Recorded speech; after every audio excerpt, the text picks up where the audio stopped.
Bien, el día de hoy vamos a ver lo que es regresión lineal simple, no sin antes pedirte que te suscribas a este canal para recibir contenido de valor. La regresión lineal simple como parte de la estadística inferencial. ¿Qué es la regresión lineal? Bueno, vamos a tener una variable dependiente y una o más variables independientes, o conocidas como predictoras. El objetivo de la regresión lineal es encontrar una línea recta que mejor se ajuste a los datos, de tal manera que se pueda predecir el valor de la variable dependiente, que es y, para los valores dados de las variables independientes. Puede ser una x, o si es múltiple, x1, x2, x3 hasta xn. La regresión lineal se puede aplicar en diferentes campos, ¿no? Economía, tema inmobiliario, medicina, tema farmacéutico, biología, ciencias sociales, etc. Aquí podemos ver una recta, ¿sí? Aquí tenemos y igual a 0.92x más 4.21. Vemos su coeficiente de determinación, que es r cuadrado, es el ajuste de los datos con respecto a la recta, es un 64%. Aquí vemos una pendiente positiva, una pendiente negativa, quiere decir que aquí la correlación es negativa, aquí también es negativa. Aquí el ajuste de los datos, el r cuadrado es solo un 63%, aquí un 66%. Ya vamos a explicar en mayor detalle. Tipos de regresiones, bueno, hay muchas. Lineal simple, múltiple, binaria, logística binaria, multinomial, ordinal, regresión de Cox, de Rich, Lazo, neta elástica, regresión logarítmica, mínimos cuadrados parciales, exponencial, de Poisson, binomial negativa, de temas de Tobit, de epidemiología. Veamos aquí algunos modelos de regresión simple. ¿Sí? Lineales, cuadráticos, cúbicos, potencial, exponencial, logarítmico, inverso, sigmoidal. Son algunos, ¿no? Hay algunas derivaciones, pero básicamente aquí vemos un tema lineal, cuadrático, cúbico, ya tema de potencias, exponencial, ya logarítmico, un inverso, un sigmoidal que más bien va al tema de regresión logística. Entonces tenemos pares ordenados x, y. Primero tenemos que visualizar en un gráfico de dispersión cuál es el comportamiento de x y y, y así encontrar esta recta, ¿no? Encontrar el modelo que nos ayuda a predecir a la variable dependiente, ¿sí? Yo puedo tener un comportamiento de otro tipo, ¿no? Logarítmico, exponencial. Hay transformaciones para ajustarlo a una regresión lineal. ¿Cuáles son los supuestos que deben cumplirse para los modelos de regresión? En este caso, lineal simple. La linealidad. La regresión entre las variables, o la relación, perdón, es lineal. Lo tengo que ver a través del gráfico de dispersión. El otro supuesto es la independencia. Todas las variables explicativas en sus residuos son independientes entre sí. Y también, obviamente, la variable dependiente, ¿no? O sea, yo puedo tener una variable, o las variables deben tener sus residuos. No debe existir un patrón en sus residuos. La normalidad, obviamente, los datos deben distribuirse, en este caso los residuos, normalmente deben formar una campana de Gauss, o deben tener una distribución gaussiana, y esto lo podemos comprobar a través de una prueba de hipótesis, ¿no? Para medir la normalidad. Homocedasticidad, que es la igualdad de varianzas, ¿sí? Aquí se hace una prueba de homogeneidad de varianzas, y ausencia de multicolinealidad, que es el tema de que no debe haber una múltiple correlación lineal entre las variables. Primero, linealidad, ¿no? ¿Qué es? Se produce cuando existe relación lineal entre las variables independientes y la variable dependiente. ¿Por qué es un problema cuando no se cumple? Porque pueden existir relaciones no lineales, ya vimos, no puede ser exponencial, tipos cuadráticos, ¿sí? ¿Cómo detectarlo? Bueno, se grafica a través de un diagrama de dispersión entre los valores predichos en el eje X y los residuos en el eje Y.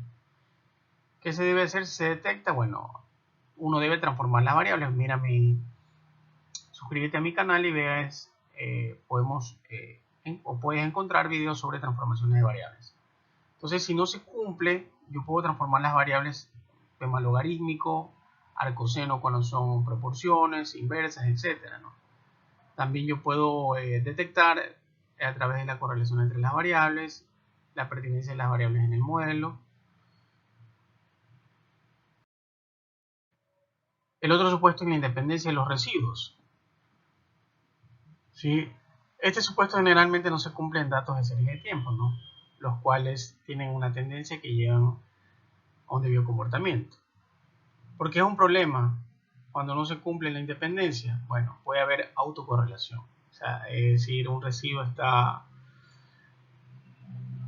correlacionado con el anterior y así sucesivamente. ¿Cómo detectarlo? Bueno, un análisis gráfico a través de una grama de dispersión. Si no existe un patrón entre las variables o entre los valores observados X en el eje X y los residuos en el eje Y, entonces si no hay un patrón, quiere decir que hay independencia.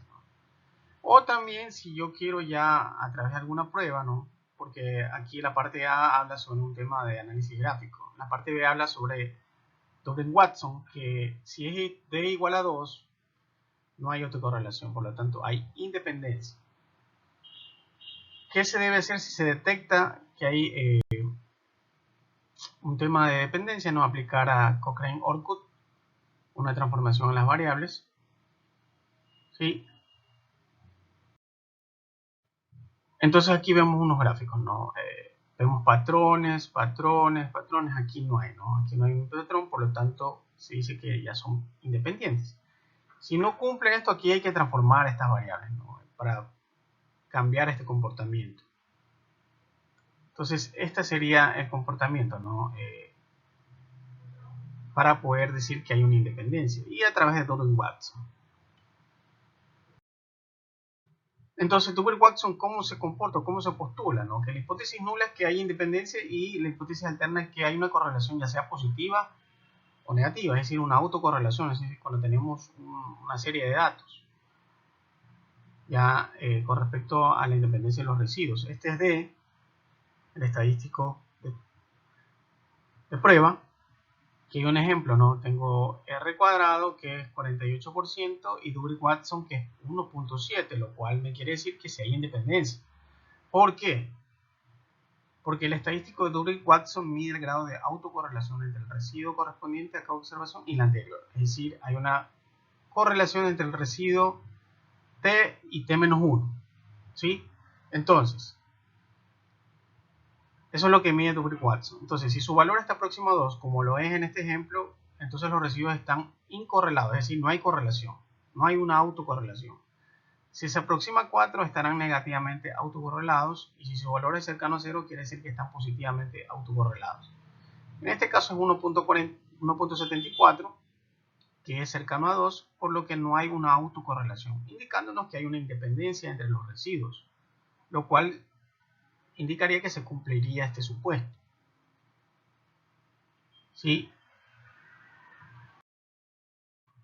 El siguiente supuesto es sobre la normalidad de los residuos. ¿Qué es?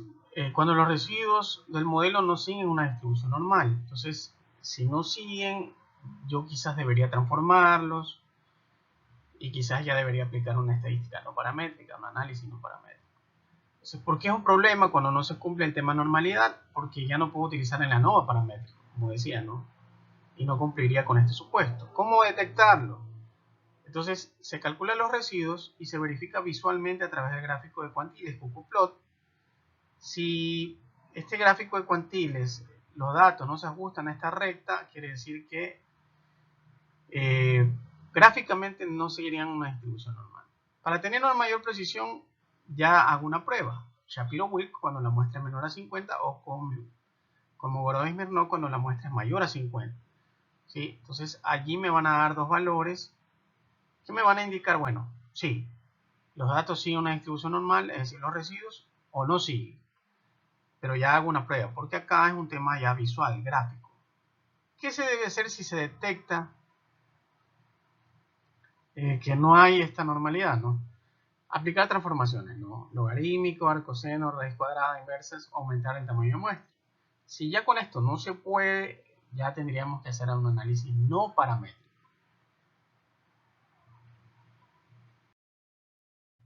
Entonces, aquí está el supuesto, ¿no? Prueba de normalidad, hipótesis nula es que los residuos siguen una distribución normal, versus H1 que los datos no siguen una distribución normal. Entonces se espera aquí que si el p-valor es mayor que el alfa puede ser 1%, 5%, 10%. ¿Sí? Si esto es mayor que alfa, no se rechaza la hipótesis nula. ¿Sí? Concluyendo que los datos o los residuos siguen una distribución normal. Observación, ¿no? Cuando es normalidad nos conviene que se acepte la hipótesis nula, porque esto es lo que yo quiero, ¿no? Que los residuos efectivamente sigan una distribución normal. Por lo tanto, yo espero que el p-valor sea mayor que el alfa. Supongamos que el p-valor es 0.32 y el alfa es un 5%, 0.05, entonces 0.32 es mayor que 0.05, por lo cual no puedo rechazar la hipótesis nula, concluyendo que los datos o los residuos sí siguen una distribución normal y cumplo con este supuesto. Siguiente supuesto es la igualdad de varianzas. Esto me va a ayudar a decir, bueno, las varianzas fluctúan y no hay tanta dispersión. Esto me va a ayudar a poder aplicar la regresión. ¿Qué es? Cuando la varianza de los residuos es constante, es decir, son homogéneas. ¿Por qué es un problema cuando no se cumple? Pues si existe un patrón puede ser que el modelo no funcione bien, no me pueda predecir bien. ¿Cómo detectarlo? Primero debe verificarse gráficamente, siempre en análisis gráfico. ¿Qué va en el eje X? Predichos. ¿Qué va en el eje Y? Los residuos estandarizados. Esto es visual. Y para contrastar ya con una prueba, puede ser la prueba de Levin o la de esfericidad de Bartlett. ¿Qué me va a decir? Bueno, los datos son homogéneos, las varianzas son iguales o no son homogéneos. Ya hay heteroscedasticitad, heterogeneidad, perdón, entonces hay que de alguna manera hacer otro tratamiento. ¿Qué es lo que se debe hacer? Bueno, aplicar transformaciones, ¿no? Aquí están. Entonces, veamos aquí gráficamente, ¿no? Miren. Aquí en el eje Y están los residuos. Miren que aquí está el tema de una varianza constante, ¿no? En una franja, acá también. Aquí hay mucha dispersión, se van abriendo, se van dispersando. La varianza no es constante, aquí ya hay heteroscedaticidad. Cuando son homogéneas siguen una franja, ¿no? Hay homoscedaticidad. Esta es una forma de detectarlo visualmente, ¿sí? Y si no estoy tan seguro, hago la prueba de Bartlett o de Levin, ¿sí? Entonces, la homoscedaticidad es lo que se debe cumplir. Y el último supuesto es la ausencia de múltiple correlación lineal, que es multicolinealidad. ¿Qué es? Es la correlación lineal fuerte entre las variables independientes de X, lo cual afecta al modelo. Entonces, si hay mucha multicorrelación entre las variables independientes, entonces esto es un problema para el modelo, no me va a predecir lo mejor. Entonces, produce resultados que son engañosos, atribuidos al efecto que producen las variables independientes, porque están múltiplemente correlacionados. Puede ser un modelo de regresión múltiple, que sería objeto de otro video. Entonces puedo tener correlaciones entre todas las variables y eso puede afectar el resultado. ¿Cómo detectarlo? Bueno, aquí hay una medida que es el BIF, que es la inflación de las variables. Si es mayor a 5, hay problemas de múltiple correlación lineal. ¿Qué se debe hacer si se detecta esto de aquí?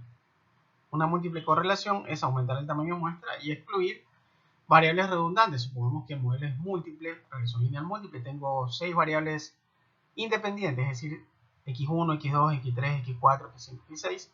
Quizás yo deba, a través de alguna correlación, ver cuáles están mayormente correlacionadas y quitarlas del modelo y ver el R cuadrado, ¿no? El R cuadrado ajustado en este caso, porque estamos hablando de variables, un modelo múltiple. Veamos medidas de asociación. Bueno, la covarianza, ¿sí? Que es 1 sobre n por s de xy, la covarianza entre x y puede tomar valores positivos o negativos y también puede ser cero, es decir, no hay una correlación, o perdón, no hay una asociación. Entonces puedo tener aquí, ¿no? Cuando es mayor que 0, si ven, aquí hay una asociación. Cuando es menor que 0, aquí hay una asociación, pero con una pendiente negativa. Aquí no hay ningún tipo de asociación. La covarianza entre x y es 0. Entonces,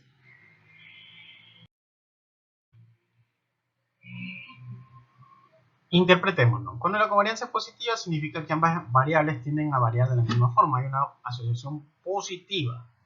Es decir, X aumenta y aumenta. Son directamente proporcionales. Hay una asociación positiva. Ejemplo. Cantidad de nitrógeno aumenta hasta cierto límite.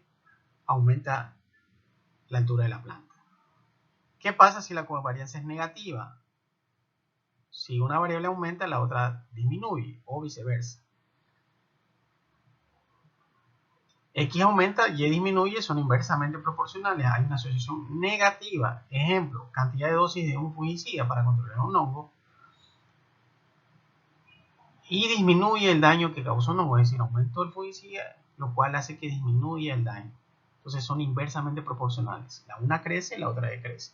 Pero ¿qué sucede si la covarianza es 0 o cercana a 0? Quiere decir que no hay una asociación entre las variables.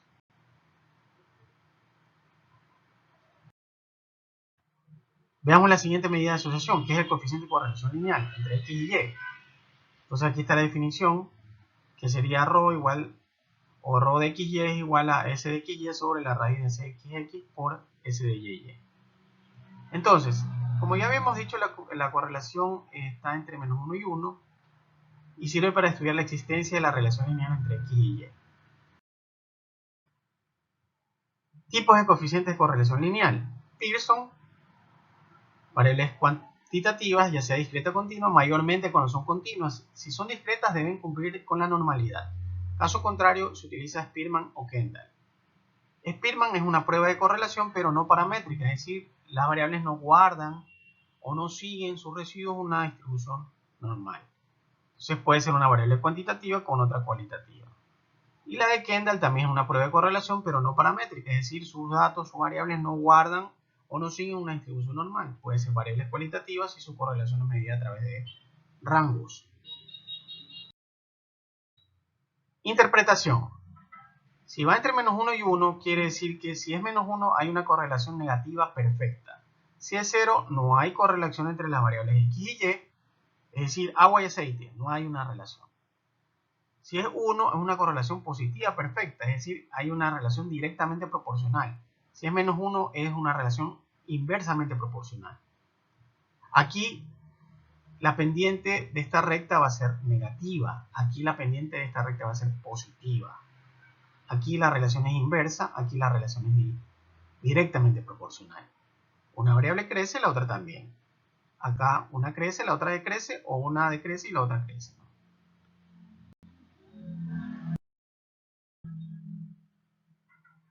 Como vimos en la interpretación, esa tabla puede ser para Pearson, Kendall, Spearman. ¿Sí? Ahora veamos estas interpretaciones, pero a través de gráficos. Aquí tiene un ajuste perfecto, un ajuste positivo medio, no hay una correlación, no hay un tema lineal. Aquí hay lineal, pero es inverso, menos 0.5. Aquí hay menos 1, una relación perfecta negativa, menos 1. Y aquí no hay una correlación porque esto no es lineal, es cuadrático. ¿Sí?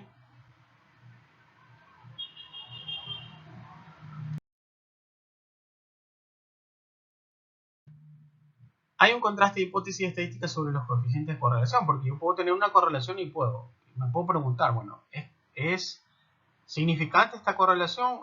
Es decir, la correlación es 0.5. Es media, positiva, pero ¿es significante o no?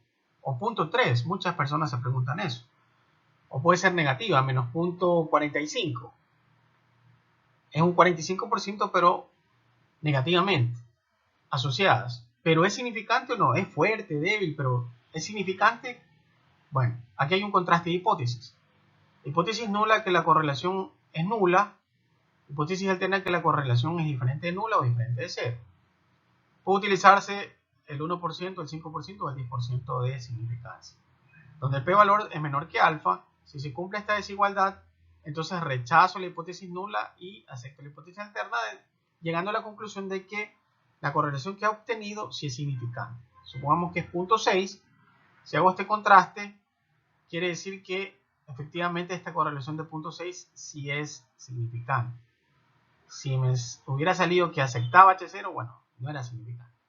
Entonces hay unas tablas especialmente para el tema de contraste de hipótesis para los coeficientes de correlación, donde yo busco los valores, ¿sí? Y puedo yo contrastar y ver si se acepta o se rechaza la hipótesis nulla.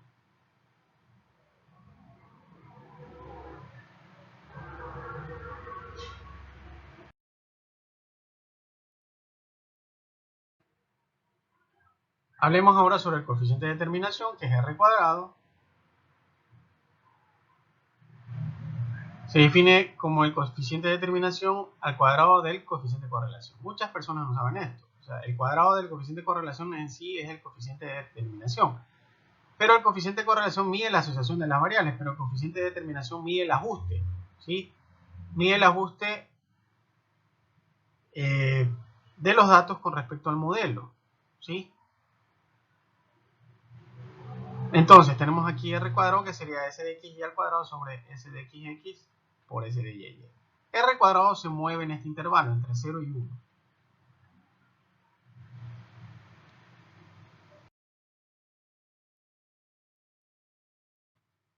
Entonces, R cuadrado puede ser el concepto más frecuentemente citado y mal entendido. R cuadrado es de hecho el cuadrado del coeficiente de correlación. Es decir, si yo tengo el coeficiente de correlación R, yo lo puedo elevar al cuadrado, ¿sí? Y obtengo el coeficiente de determinación. Si yo le saco la raíz al coeficiente de determinación, me va a quedar el coeficiente de correlación. Obviamente solo tomo la raíz positiva, ¿no? O negativa, dependiendo cómo haya sido anteriormente, ¿no? Cómo estén los datos, ¿no? Si están la pendiente de la recta, si es positivo o negativo.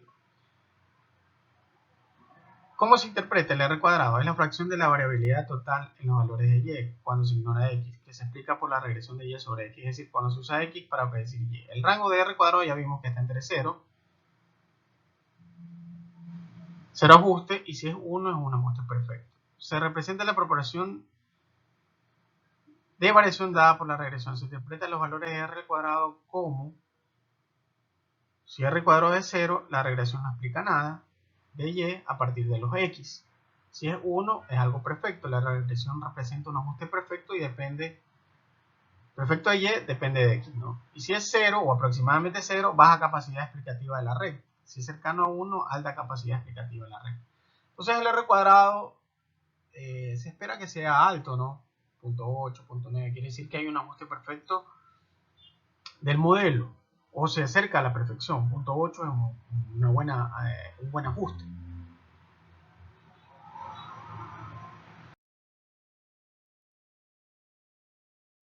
Entonces, en el modelo de regresión también yo tengo que evaluar si los betas que van a estar en el modelo son significantes o no.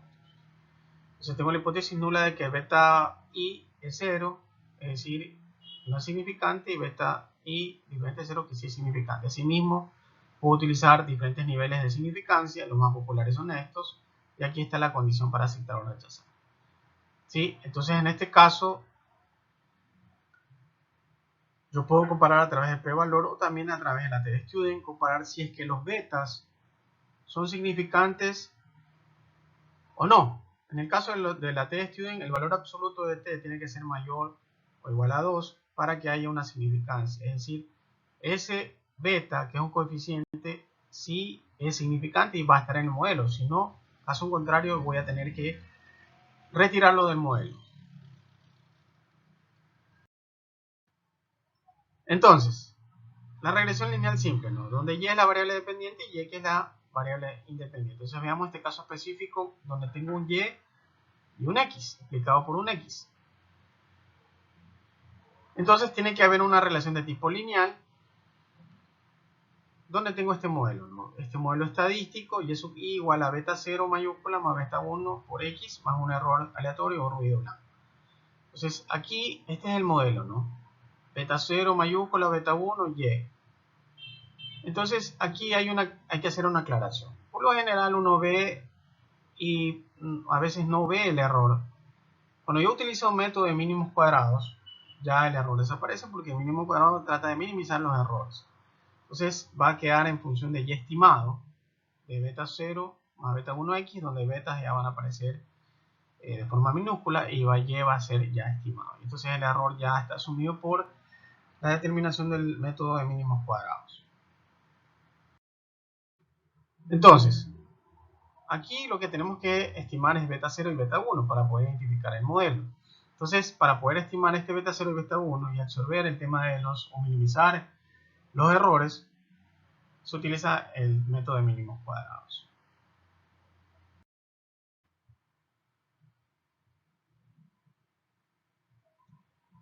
Entonces, aquí vemos un X y aquí vemos las observaciones. Este es el modelo que es la recta y estos puntos son las coordenadas X, y la distancia con respecto a la recta que se está estimando, el modelo, ¿no? Eso hay que minimizar esas distancias, ¿sí? Aquí vamos a tener beta 0 que es el intercepto y beta 1 que va a ser la pendiente. En este ejemplo beta 1 la pendiente es positiva, por eso que es creciente. En este sentido, beta 0 y beta 1 son dos cantidades que estiman a los parámetros del modelo, lo que realmente se observa de Y estimado. Entonces, beta 0 en intercepto. Miren que aquí ya está Y estimado, beta 0 minúscula más beta 1x, ya no está el error porque ya aquí se ha aplicado y se ha estimado beta 0 y beta 1 a través de mínimos cuadrados. Entonces, tenemos la pendiente que sería beta 1, que es el coeficiente que multiplica al x, es decir, a la variable independiente. Entonces, gráficamente sería así, ¿no? Si yo tengo que la pendiente es negativa, voy a tener así, ¿no? Y estimado es igual a 5, que sería el intercepto. Aquí está, menos 1.5. Es decir, menos 1.5 es la pendiente negativa, es una recta negativa y quiere decir que la relación entre x y y es inversamente proporcional. A medida que aumenta x, ¿sí? Vamos a tener que disminuye el y. Voy a tener pendiente negativa. Por otro lado, aquí tengo la pendiente positiva y aquí tengo el intercepto que es 5, va creciendo, la pendiente es positiva, es decir, a medida que aumenta x, aumenta y.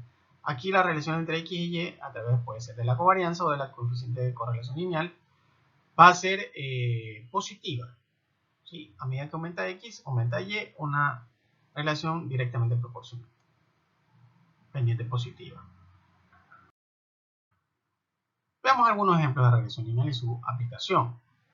Porque yo puedo tener el ingreso, este es un modelo de regresión lineal simple, beta 0, beta 1 y el gasto en publicidad. La presión arterial, beta 0, beta 1, la dosis de un fármaco, más un error, ¿no? Esto sigue siendo una regresión lineal simple.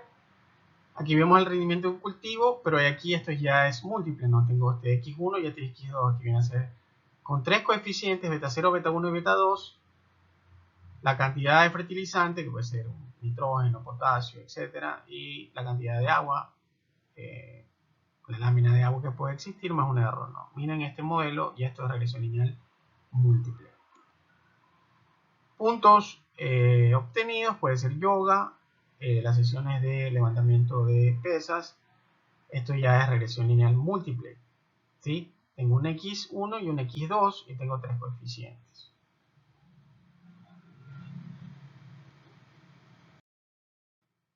Veamos un ejemplo práctico, ¿no? Se estima que si aumenta el porcentaje de comisión pagada al vendedor de automóviles, aumentan las ventas.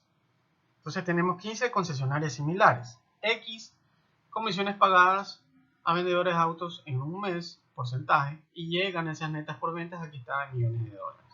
Entonces tengo los pares XY y las 15 observaciones que corresponden a 15 concesionarias similares. Hacemos primero el gráfico de dispersión, vemos que a medida que aumenta el porcentaje de comisiones, las ganancias van aumentando. Es decir, que aquí, si trazamos una recta, esto va a tener una pendiente positiva y la relación entre x y y va a ser directamente proporcional. Entonces tenemos que calcular los coeficientes beta 1 y beta 0. Entonces lo vamos a estimar, ¿no? Beta 1 es xy sobre s de xx y beta 0 sería y medio menos beta 1 por x medio. Entonces, calculamos las medias de ambas variables y se las restamos a los valores. Entonces, vemos que x está en porcentaje y ya está en millones de dólares.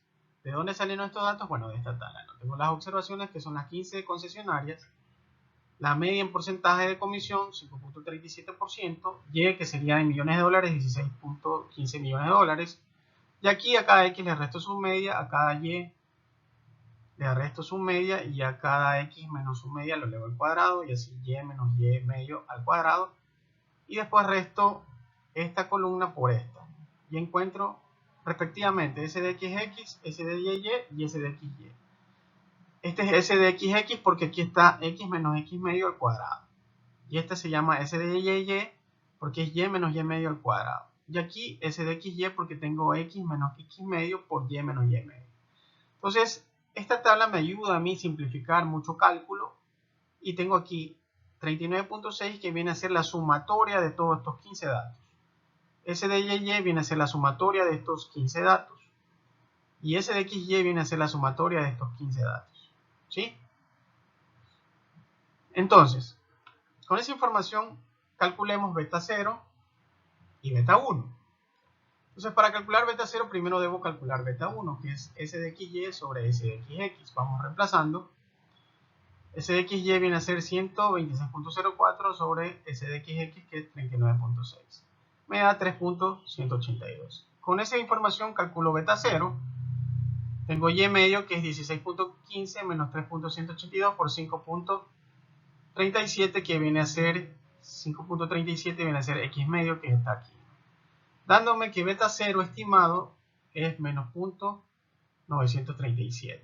Con esta información de beta 0 y beta 1 puedo yo construir el modelo de regresión lineal simple, ¿sí? Porque solo tengo un X simple. Voy a tener ya estimado que serían los millones de dólares, un beta 0 que sería el intersecto y un beta 1 que sería la pendiente multiplicado por X. Veamos el modelo.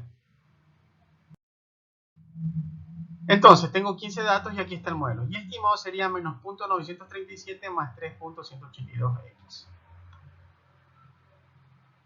¿Ok? Ese sería el modelo. Entonces, representa una recta cuyo intersecto es en el eje vertical menos 0.937 y su pendiente es 3.182, positiva. Entonces, si el porcentaje de comisión de X aumenta 1%, así se va a leer, la ganancia neta Y aumenta en 3.182 millones de dólares. Es decir, si este X, que está en porcentaje, lo reemplazo o aumenta en 1% por esto me va a dar lo mismo, 3.182 millones. ¿Sí? Ese va a ser el aumento que va a tener Y. Este va a ser el intersecto que en sí se va a restar con este valor, ¿no? Pero este va a ser el aumento. Por ejemplo, si X, que está en porcentaje, aumenta en un 2%, va a tener 2% por este valor que más o menos sería 6.3, 6.4.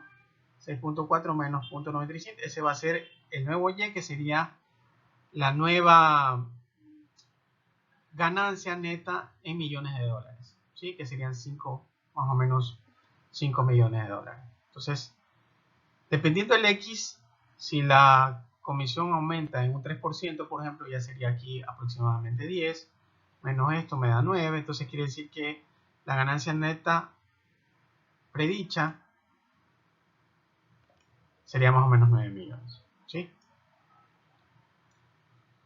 ¿Cuál es el coeficiente de correlación? Es decir, la asociación entre X y Y es 0.96, que es decir, que un 90.6%, es decir, una correlación positiva.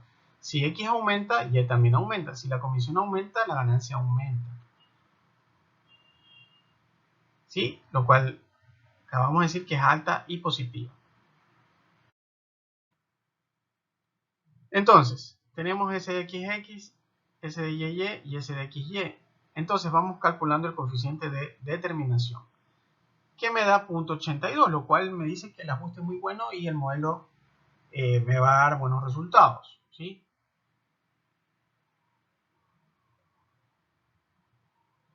Entonces, ¿cuál es la interpretación? La recta de regresión explica el 82.2%, es decir, el modelo que hemos encontrado explica un 82.2% de la variabilidad de las ganancias y deja sin explicar el 17.8% que señala que el ajuste del modelo de los datos es bueno. Imagínense, ¿no? El modelo explica un 82% y no explica un 17%, ¿no? Lo cual de alguna manera es muy bueno, ¿sí? es muy bueno. Recuerde que cuando usted está haciendo un análisis, ya sea estadístico o econométrico, si este tipo de medidas te explica más o menos este nivel, un 80%, que decimos, bueno, ¿no?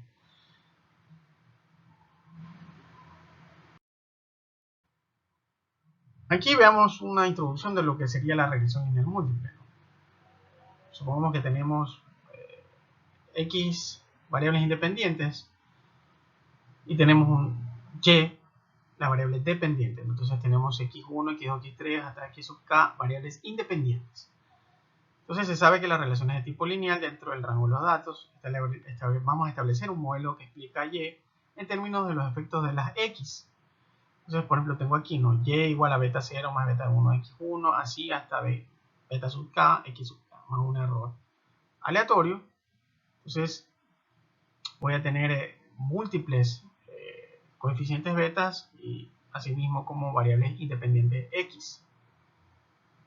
Y es la variable dependiente y voy a tener variables independientes o predictoras, el error aleatorio y los coeficientes o pesos, que determinan la contribución de la variable de cada variable independiente. Las referencias. Y bueno, gracias por ver el video, suscríbete. Esto ha sido una introducción de regresión lineal simple. Suscríbete si te gustó, dale like, comenta, guarda, comparte. Y bueno, vamos a hacer más videos utilizando R, SPSS, Minitab con respecto y seguir contribuyendo y dar mayor contenido de valor. Muchas gracias.